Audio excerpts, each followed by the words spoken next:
তিনি প্রাণের নবী যাকে মা বলে রাখতেন। আমি আজকে এই গ্রামের আমার মা বোনদেরকে ডেকে ডেকে বলবো গো, আমার রাসূল জানিয়ে দিয়েছেন ফাতেমা তো সাইয়্যিদাহু নিসাই আহলিল জান্নাহ। আমার রাসূল জানিয়ে দিয়েছেন mother Fatema is the leader of females in জান্নাহ। আমি আমার মা আমার বোনদেরকে বলবো, নবীর প্রেমিক, নবীর আহলে বাইতের প্রেমিক যারা গো, তোমাদের জন্য নবীজি খবর জানিয়ে গেছেন যে তোমাদের জান্নাতে সরদারিনী হবে মা খাতুনে জান্নাত ফাতেমা। ও বন্ধু, এই গ্রামের নামটা কি? হ্যাঁ, এটা কোথায় লেখছেন ঠিকানাটা? স্থানটা কোথায়? হ্যাঁ হ্যাঁ, দারাশাহী তুলপাই। দারাশাহী তুলপাই গ্রামের আমার যুবক বন্ধুরা, তোমরা অনেক যুবক এখানে নিশ্চয়ভাবে বসে আছো। আমি তোমাদের কি চমৎকার একটা মেসেজ দিতে চাই রে। ও বন্ধু, নবীর ইজ্জত ছিনিয়ে নেওয়া, নবীর ইজ্জতকে ছোট করা, আহলে বাইতের ইজ্জতকে ছোট করা, অনেক মৌলবী তোমাদের সামনে আসবে, অনেক মিষ্টি মিষ্টি কথা বলবে। রাসূল বলেছেন তাদের নামাজ দেখলে তোমাদের কাছে মনে হবে তোমাদের নামাজ হচ্ছে না, তাদের রোজা দেখলে তোমরা মনে করবে তোমাদের রোজা তাদের রোজার কাছে কিছুই না, তাদের কোরআন তেলাওয়াত এত মধুর হবে রে, কিন্তু জিহ্বার হুলকুমের বাইরে যাবে না। বন্ধু, রাসূল বলেছেন ইয়াকুম ও ইয়াহুম লা ইউদিল্লুনাকুম ওয়া লা ইফতিনুনাকুম। রাসূল বলেছেন তোমরা তাদের থেকে দূরে থাকো, তাদেরকেও তোমাদের থেকে দূরে রাখো, কারণ তাদের সাথে মিশলেই তোমরা পথভ্রষ্ট হবে, ফিতনায় পড়বে। তারা যেন তোমাদেরকে পথভ্রষ্ট করতে না পারে, ফিতনায় ফেলতে না পারে, এই জন্য তাদের মিষ্টি কথায় তোমরা কি হইও না, কান দিও না। তারা তোমাদেরকে এমন ভাবে বলবে বন্ধু, আপনাদেরকে বলবো, এক লোককে বলেছেন ওই সমস্ত নবীর দুশমনেরা কয় আপনারে দেখতে হযরত ওমরের মতো লাগে। ওমা নাউজুবিল্লাহ কয় না, ওমরের মতো দেখতে লাগে, পৃথিবীতে এমন কোন মানুষ আসেনি। ওই যে ওদের নবীর দুশমন বন্ধু, ওই লোকটা অনেক পাওয়ারফুল, শক্তিশালী। ওই লোকটার কাঁধে ভর করে সমাজের মধ্যে অপপ্রচার প্রপাগান্ডা ছড়াতে পারবে, কোরআন হাদিস বিদ্বেষ ছড়িয়ে দিতে পারবে। ওই লোক ওমরের কথা বলাতে তিনি খুশি হয়ে গেছেন। এই জন্য বন্ধু তোমাদেরকে বলবো সাবধান হও। ও দারাশাহী তুলপাই গ্রামের আমার যুবক বন্ধুরা, আমার নবী জানিয়ে দিয়েছেন আল হাসান ওয়াল হুসাইন সাইয়্যিদ শাবাবি আহলিল জান্নাহ।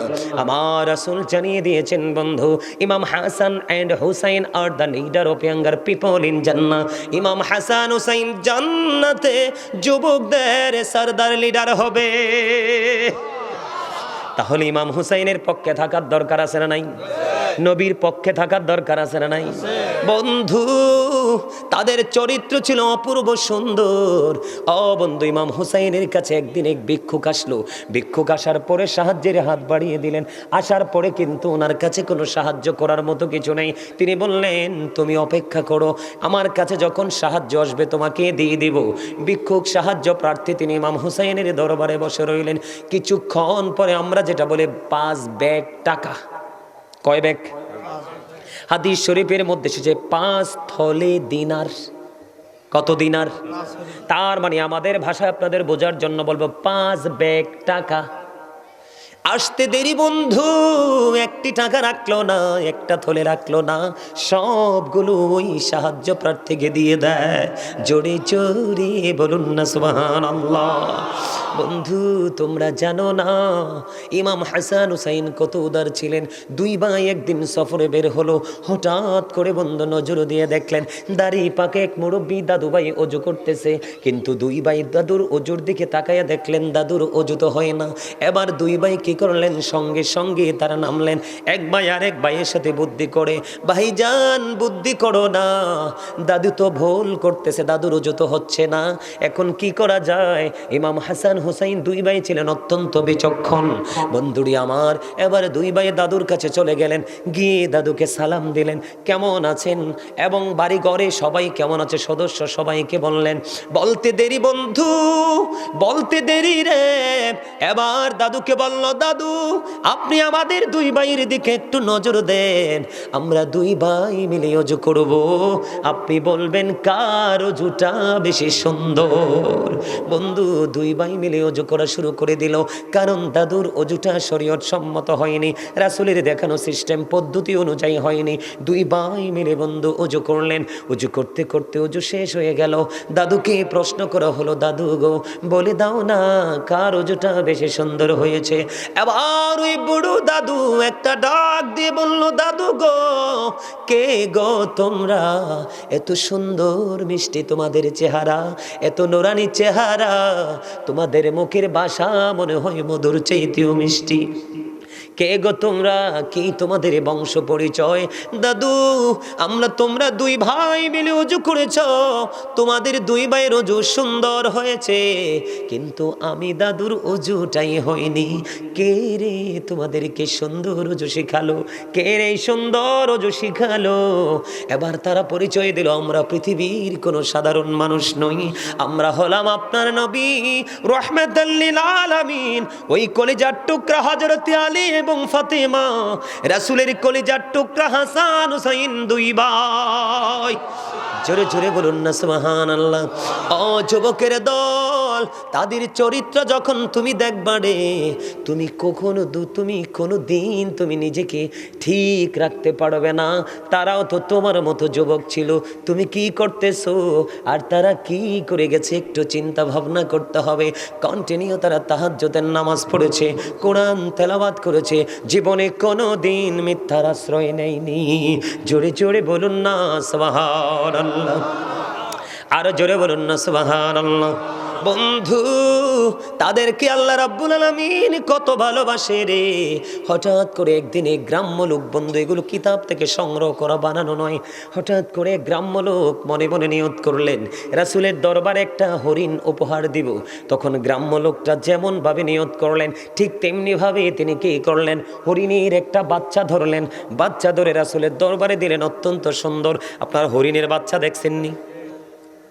দেখছেন তো বন্ধু, অত্যন্ত সুন্দর না? অত্যন্ত মিষ্টি, দেখলেই যেন চক্ষু শীতল হয়ে যায়। হরিণের বাচ্চাগুলো এত সুন্দর, বড়গুলোও কিন্তু সুন্দর, তবে বাচ্চাগুলো বেশি সুন্দর। নবীজির দরবারে দিতে দেরি, হযরতে হাসান রাদিয়াল্লাহু তাআলা আনহু দেখে ফেললেন। দেখতে দেরি রে নানা গো, সুন্দর হরিণের বাচ্চা তুমি আমাকে দিয়ে দাও। বন্ধু রাসূল দিয়ে দিলেন হাসান রাদিয়াল্লাহু তাআলা আনহুকে। এবার হুসাইন রাদিয়াল্লাহু তাআলা আনহু দেখলেন, নানা গো ভাইয়াকে তো কত সুন্দর একটা মিষ্টি হরিণের বাচ্চা দিয়েছ, আমারও এমন সুন্দর বাচ্চা লাগবে। কিন্তু গ্রাম্য লোক হরিণ আনছে কয়টা? হাসান রাদিয়াল্লাহু তাআলা আনহুকে দিয়ে দিল। বন্ধু যখন ইমাম হুসাইন রাদিয়াল্লাহু তাআলা আনহু যখন চাইল রে, নবীজির কাছে চাইতে দেরি, নবীজির সামনের দিকে নজর দিয়ে চায়া দেখে একটা ছোট্ট বাচ্চার একটা বড় হরিণী বিদ্যুৎ গতিতে নবীজির দরবারে আসছে। জোরে জোরে বলুন না সুবহানাল্লাহ। বন্ধু নবীজির দরবারে চলে আসলো হরিণী আসার পরে নবীজির দরবারে বন্ধু হরিণী এসে তার জবান খুলে গেল, নবীজিকে সালাম দিলেন, ইয়া রাসূলুল্লাহ, ইয়া হাবিবাল্লাহ, নবী গো আপনার দরবারে যে হরিণীর বাচ্চাটা দেওয়া হয়েছে, ওই বাচ্চার মা হলাম আমি মা হয়ে আমার আরেকটা বাচ্চা নিজে দিয়ে গেলাম। ইয়া রাসূলুল্লাহ, আমার ওই বাচ্চাটাও আপনার কলিজার টুকরা হুসাইনকে দিয়ে আপনি শীতল করে দেন। জোরে জোরে বলুন না সুবহানাল্লাহ। ও বন্ধু তাদের পাওয়ার, তাদের মর্যাদা বন্ধু এত বেশি রে, কোনো দিন বলো বন্ধু বলে শেষ করা যাবে না। ইমাম হুসাইন মনে হয় যেন কুল কিনারায় এক সমুদ্র। বন্ধু ইমাম হুসাইনকে নিয়ে লিখতে গেলে লেখক কাঁদে রে। ও বন্ধু গোটা পৃথিবীর কলমের কালি শেষ হয়ে যাবে, ইমাম হুসাইনকে নিয়ে লেখে শেষ করা যাবে না। বন্ধু এত মধু, এত নিয়ামত, দুই ভাই মিলে হাতের লেখা লিখলেন। কি লিখলেন? হাতের লেখা লিখলেন, নবীজির কাছে গেলেন, নানা গো বলে দাও না কার হাতের লেখাটা বেশি সুন্দর। নবীজি বললেন তোমাদের বাবার কাছে চলে যাও। নবীজি ফয়সালা দিলেন না, এবার চলে গেলেন হযরত আলীর কাছে। বাবা বাবা গো, দুই ভাই মিলে হাতের লেখা লিখেছি, বলে দাও না কার লেখা বেশি সুন্দর। আলী বললেন বাবা তোমাদের মায়ের কাছে চলে যাও গো। এবার মা খাতুনে জান্নাত ফাতেমার কাছে চলে গেল। চলে যাইতে দেরি রে, বন্ধু যাওয়ার পরে বললেন মা মা গো, দুই ভাই মিলে হাতের লেখা লেখলাম। কি করলাম? দুই ভাই মিলে হাতের লেখা লিখেছি, বলে দাও না কার হাতের লেখাটা বেশি সুন্দর। এবার এই কথা বলার পরে মা খাতুনে জান্নাত বললেন বাবা আমার কাছে 60টা মতি আছে। কয়টা? এদিকে তাকান, কয়টা মতি? 60টা মতি আছে।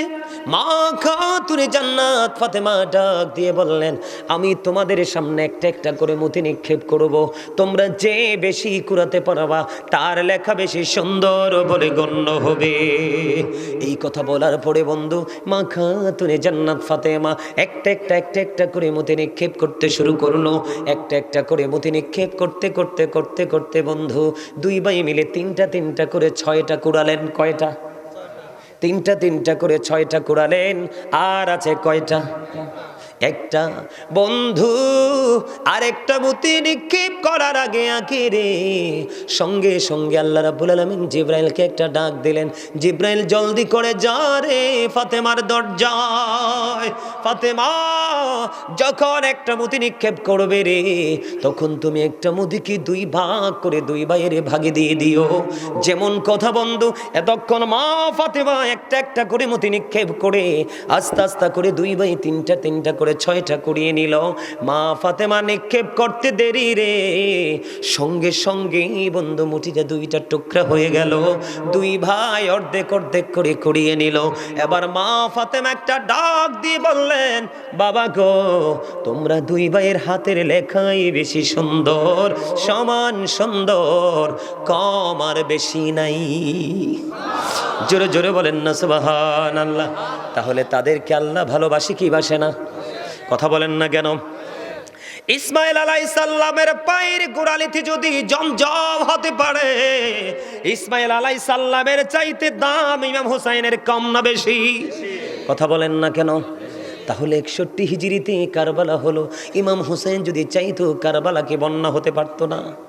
বন্ধু ইমাম হুসাইন কিছু চাইনি রে, এটা ইমানদার নবী প্রেমিকের জন্য একটা শিক্ষার জায়গা রেখে গেছে। কথা বলেন না কেন?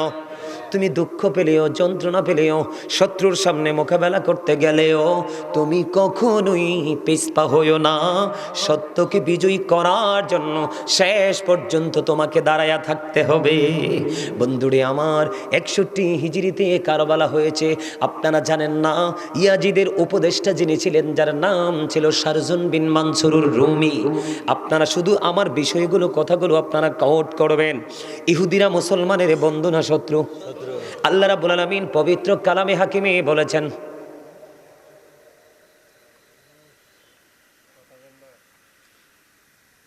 আপনারা তো বুঝিনি না এটা জায়গাটা কি।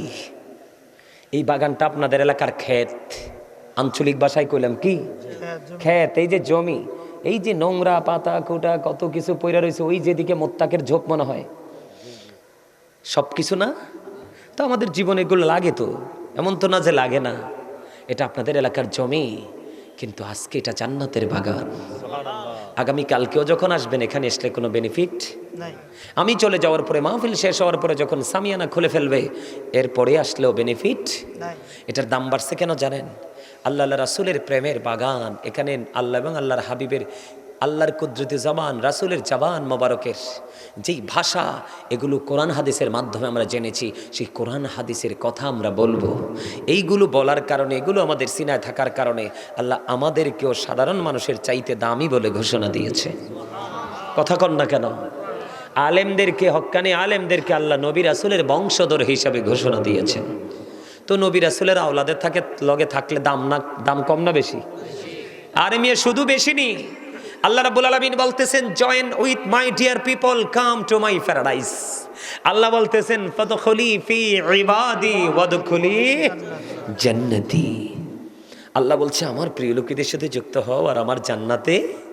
তো জান্নাত চায় না এমন কোনো মানুষ আসেনি। আপনারা যদি কথা না বলেন, আপনাদের পিঠে আজকে জান্নাতের বাগান থেকে কিছু তো নিতে পারবেন না। আমাদের সরকারি কর্মকর্তারা সিল মারে না, দেখেন না, কথা কয় না। আরে সিল মারেনি। আপনি সরকারি কোনো কাজ যখন সত্যায়িত করতে যাবেন, সেই অফিসারের হাতের সিল থাকেনি, সিগনেচার থাকেনি, থাকে না। আপনারা যদি আজকে আল্লাহ রাসূলের কথা বলা হচ্ছে, আল্লাহ রাসূলের প্রেমে দুরূদ হবে, জিকির হবে, আপনারা জবান বন্ধ করে রাখবেন। আপনাদের পিঠে দুইটা নেগেটিভ সিল পড়বে, রং দুটো সিল পড়বে। একটা সিল হলো কৃপণতার সিল, আর একটা সিল হলো অহংকারের সিল। আল্লাহ দুটোর একটা জাতকেও দেখতে পারে না। কথা কন না কেন? এই জন্য সাবধান হতে হবে, সচেতন হতে হবে। আমি তো মানে আউট দিকের কথা অল্প কিছু বলেছি, বেশি বলেনি। মহাব্বত করে কথা বলে শুনবেন, আমার কথা শোনেন। আপনাদের মনে আসে না, যার কারণে, যার নানার কারণে কুল কায়নাত সৃষ্টি হলো, সেই নানার কলিজার টুকরাকে ফুরাত নদীর পানি দিল না, অথচ ইহুদি নাসারারা পশু পাখিরা পানি খায়। কিন্তু ইয়াজিদ বাহিনী ইমাম হুসাইনকে একটা ডাক দিয়ে বলল, ইয়া হুসাইন, ওই ফুরাত নদীর দিকে চাইয়া দেখো কেমন ঢেউ খেলছে রে। সবার জন্য পানি বরাদ্দ, কিন্তু তোমাদেরকে পানি বরাদ্দ করব না। জুড়ে জুড়ে বলেন না নাউজুবিল্লাহ। বলে, হুজুর সমস্যাটা কোথায়? আমার দিকে তাকান বন্ধু। ইয়াজিদ কিন্তু হিন্দু ছিল না, খ্রিস্টান ছিল না, বৌদ্ধ ছিল না, সে কিন্তু মুসলমান ছিল। কিন্তু সে প্রথম দিকে মুসলমান ছিল। তার বাবার নাম হলো আমির মুয়াবিয়া। সে ছিল সচ্চা একজন রাসূল প্রেমিক। সুবহানাল্লাহ বলেন না কেন? এখন কি আর ইয়াজিদ মুসলমান আসেনি? কিতা হইছে? আরে বেঈমান কাফিরের চাইতেও তো নিকৃষ্ট, ঠিক কিনা বলো?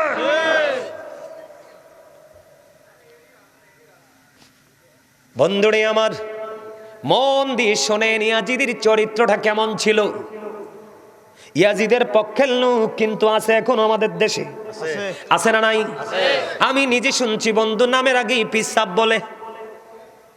হাজার হাজার মানুষের সামনে কারবালার বসে বন্ধু ইমাম হুসাইনকে নিয়ে কোনো প্রশংসা করেনি। আমি নিজের কানে শুনেছি প্রশংসা করতেছে, ইয়াজিদ নাকি কোরআনে হাফেজ ছিল এবং প্রতিদিন নাকি 100 রাকাত নামাজ পড়তো। আরে নাউজুবিল্লাহ বলেন না। আপনি হাফেজ হয়ে লাভ হইব কি?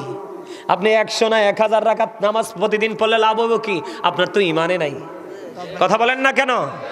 আপনি কোরআন তেলাওয়াত করলে লাভ হবে কি? একটু আগে আমি একটা হাদিস শরীফ শোনাইছি না? এত ভদ্র থাকবে কিন্তু তার ঈমান থাকবে না। তার কণ্ঠের কোরআনের মধুর বাণী আপনি মুগ্ধ হয়ে যাবেন।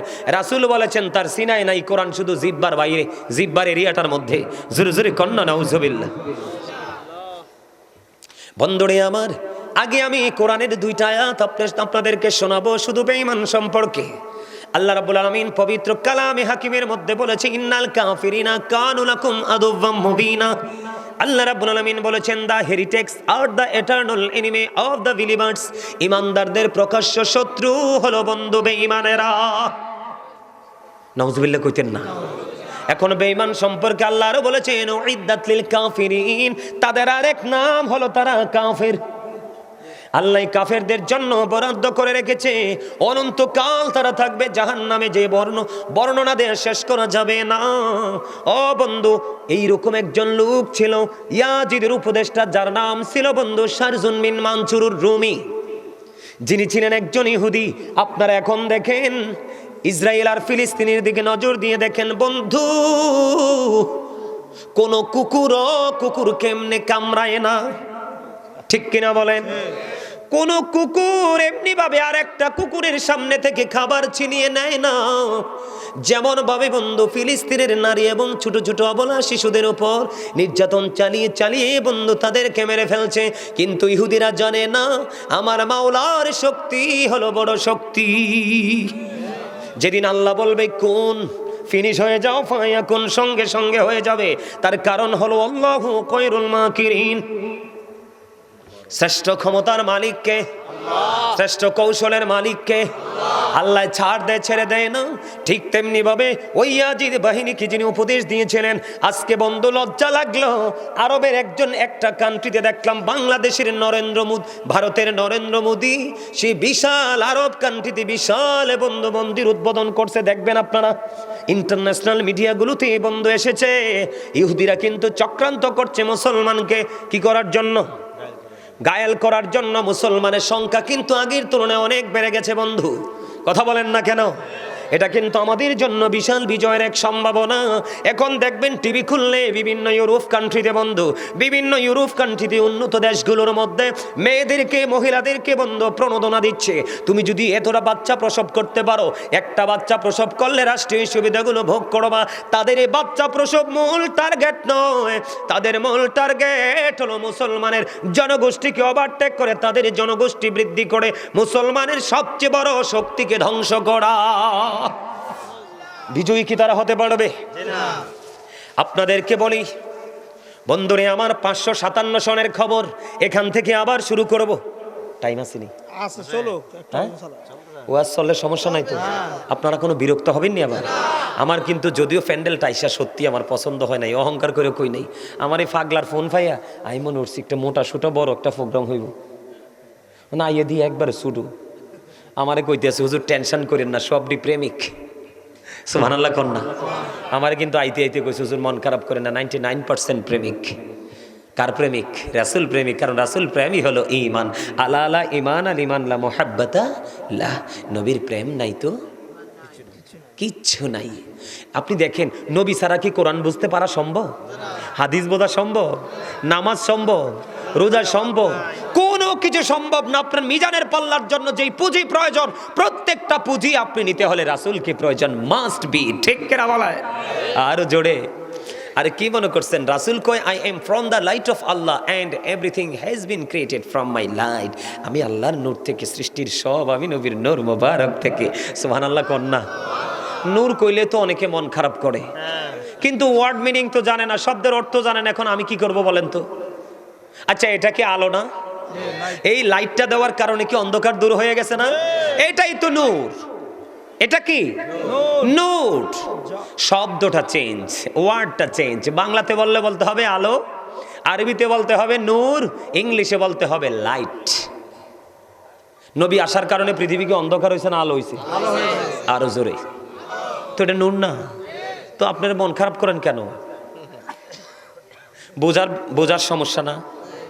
বন্ধু আমার দিকে তাকান, ইহুদিদের চক্রান্তের কথা বলছে। আপনারা মদিনায় গেছেননি? মদিনায় জিয়ারত করছেন, এখানে লোক আসেননি? হাত তোলে দেখান। মদিনা শরীফ রাসূলের রওজা মোবারক জিয়ারত করছেননি? কি দিয়ে সীসা ডালা দেয়াল দেখছেন না? দেখছেন না শক্ত প্রাচীর নবীজির রওজা মোবারকের চারপাশে? কেন হলো বন্ধু? হৃদয় খুলে শোনো, 557 সনের খবর বন্ধু। ইহুদিরা নবীজির লাশ, দেহ মোবারক চুরি করার জন্য তারা চক্রান্ত করলো। তারা বুঝতে পারলো মুসলমানের বড় শক্তি হলো নবী মুহাম্মদ। রওজা থেকে সরাইতে পারলেই মুসলমানকে গায়েল করা যাবে বন্ধু। এই তিনজন ইহুদি ছদ্মবেশে বন্ধু নবীজির রওজার পাশে আস্তানা গাড়লো। দিনের বেলা তারা ঘর থেকে বের হতো না। কি হতো না? দিনের বেলা তাদের এই তাঁবু থেকে তারা বের হতো না। রাত্র যখন হতো তারা তাঁবু থেকে বন্ধু বের হয়ে যেত। হঠাৎ করে করে তারা বন্ধু রাতের বেলা মাটি খনন করতে শুরু করলো। মাটি খনন করে, দিনে কিন্তু করে না, বুঝে নেবেন, দিনে করে না। ইহুদি মুসলমানের কত বড় দুশমন দেখেন। দিনের বেলা তারা মাটি খনন করে না, রাতের বেলা মাটি খনন করে করে বস্তা বড় বড় জান্নাতুল বাকিতে নিয়ে বন্ধু মাটিগুলো তারা ফালাইতো। তৎকালীন সময়ে সুলতান নুরউদ্দিন জঙ্গির ঘরে নবী গেজে হাজির। নবীজি সুলতান নুরউদ্দিন জঙ্গির গড়ে গিয়ে হাজির। সুলতান, ষড়যন্ত্র চলছে রে। মানুষের ছবিগুলো পর্যন্ত নবী দেখিয়ে দিলেন। সুলতান নুরউদ্দিন জঙ্গি প্রথম দিন বন্ধু পুরোটা তিনি কি করতে পারলেন না, আইডেন্টিফাই করতে পারলেন না। দ্বিতীয় রজনীতে আবার যখন নবীজি স্বপ্ন যুগে তার ঘরে হাজির হলো, যেই দুশমনগুলো তাদের ছবি পর্যন্ত দেখিয়ে দিল। সুলতান নুরউদ্দিন জঙ্গি সেই ইরাকেই তো ইরাক থেকে বন্ধু রওনা দিলেন। হাঁটতে হাঁটতে হাঁটতে হাঁটতে হাঁটতে হাঁটতে বন্ধু দীর্ঘ সময় নিয়ে তিনি মদিনায় চলে আসলো। মদিনায় চলে এসে তিনি এলান করে দিলেন সকল মদিনাবাসীকে তিনি পুরস্কার দিবে। সুবহানাল্লাহ কইতেন না? আর জোরে কন্যা সুবহানাল্লাহ। আপনাদের সামনের খালি জায়গাগুলো আমার সামনের দিকে এসে ফিল আপ করে বসেন তো। আসেন, যারা আলোচনা শুনবেন আর কি, তারা সবাই আমার সামনে আসেন। আপনারা যখন সবাই সামনে বসবেন তখনই কিন্তু কথাগুলো যখন ছোট করে বলবেন মজা হবে। আসেন, যাদের আলোচনা শোনার ইচ্ছা আছে শেষ পর্যন্ত, আর যাদের ইচ্ছা নাই এই সুযোগে যাইতে পারেন। কি ঠিক কথা কইছি না? একটু লাড়াচাড়া পড়ছে না কিও? এই সুযোগে যাইলে ভালো না, তখন এমনি সবাই বয়ে থাকবো, আপনি উঠে যাইবেন, তাহলে একটু সমস্যা তো। আমার দিকে আসেন বন্ধু, মজা করে শোনেন দুশ্মন ইহুদিদেরকে আমার আল্লাহ কেমন করে ঘায়েল করেন। এবার চলে আসলো মদিনায়। মদিনায় এসে বন্ধু এলান করে দিলেন মদিনার প্রত্যেকটা নাগরিককে কি করবে, তিনি পুরস্কার দিবে। যিনি পুরস্কার বিতরণ করবেন তিনি হলেন সুলতান নুরউদ্দিন জঙ্গি। বন্ধু অর্ডার পেয়ে তিনি পুরস্কার বিতরণ শুরু করে দিলেন। একটা একটা একটা একটা করে বন্ধু সবাইকে পুরস্কার দিয়ে দিল সুলতান নুরউদ্দিন জঙ্গি।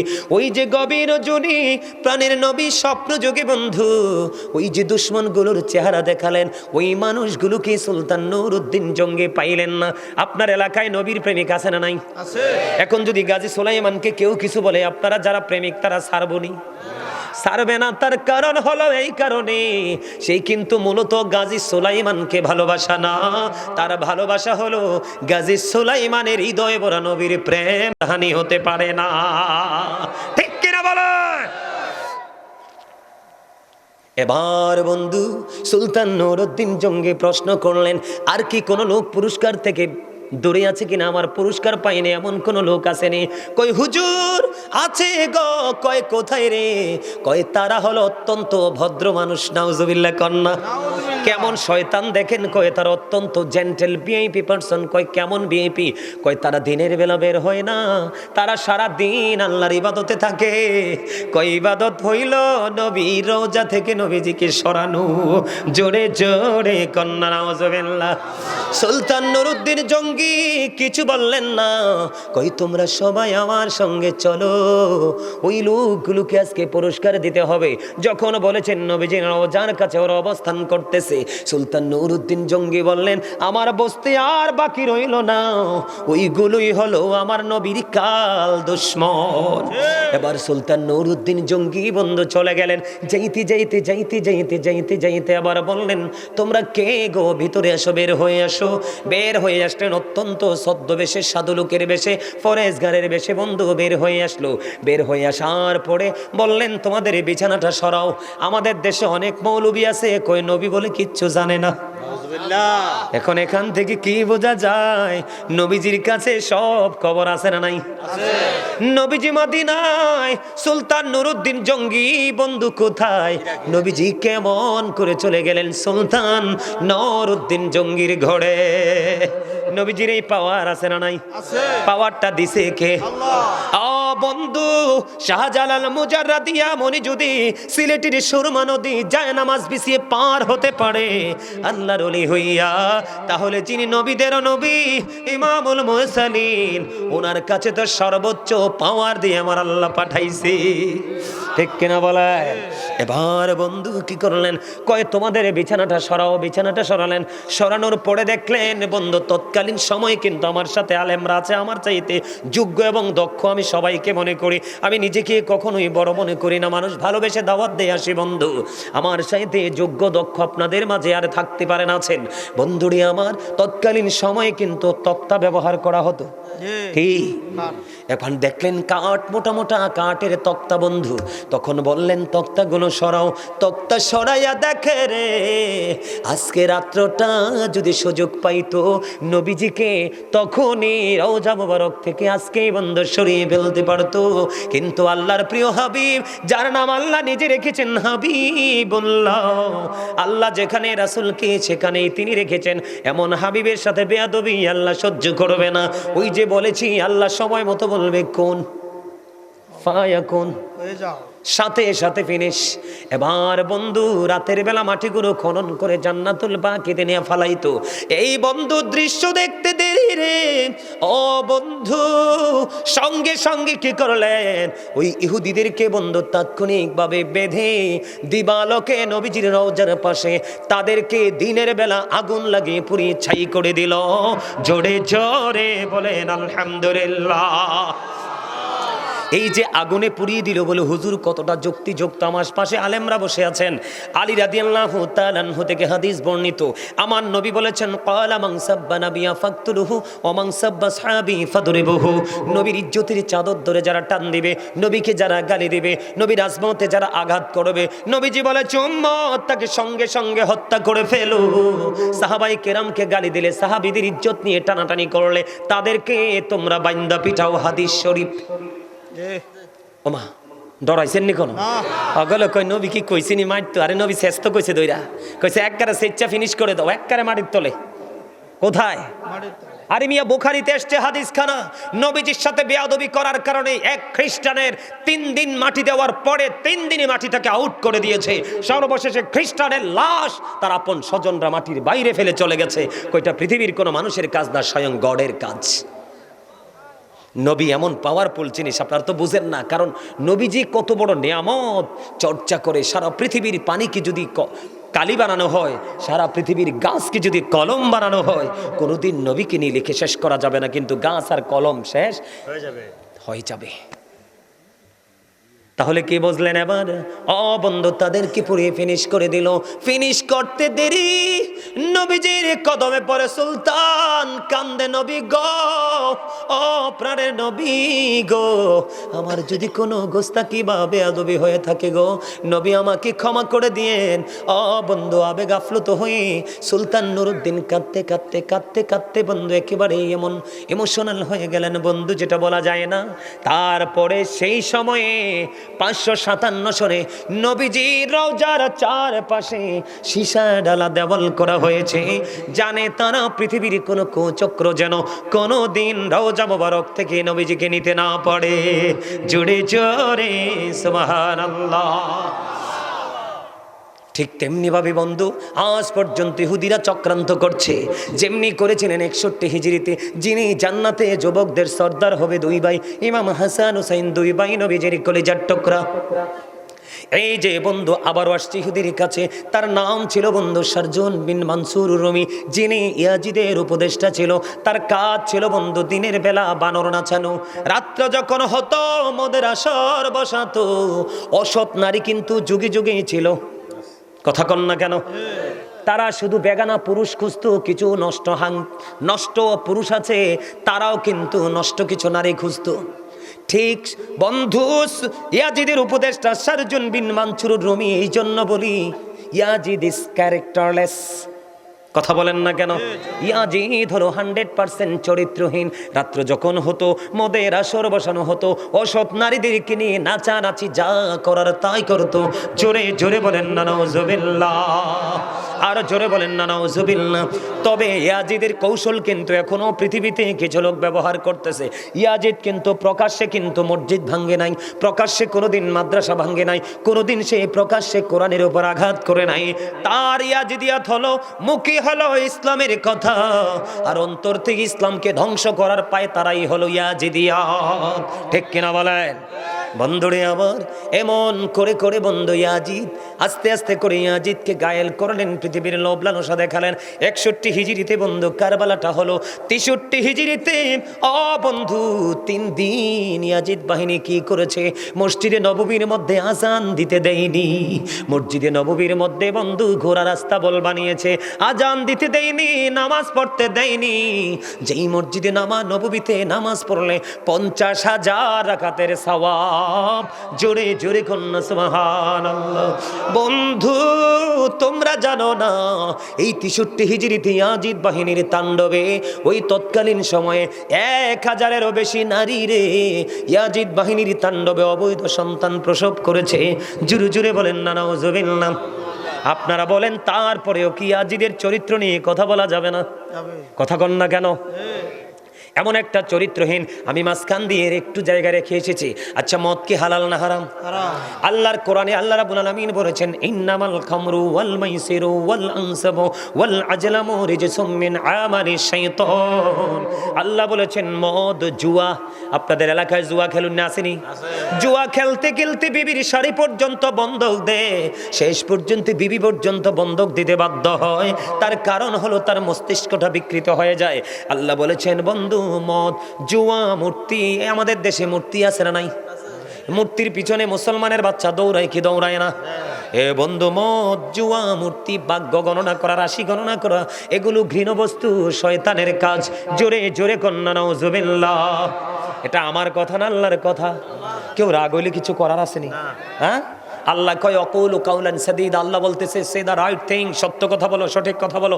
কেন? কারণ আমার নবী ছিলেন শ্রেষ্ঠ সত্যবাদী। হি ওয়াজ ভেরি ট্রুথফুল। জোরে জোরে বলেন না আল্লাহু আকবার। বন্ধু, ইয়াজিদের চরিত্রের মধ্যে এমন কোন নোংরা কাজ নাই রে, বাদ আছে।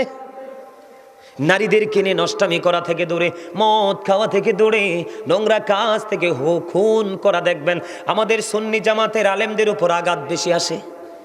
কথা কয় না কেন? এগুলো করে কে? এগুলো করে ইয়াজিদের দোসররা।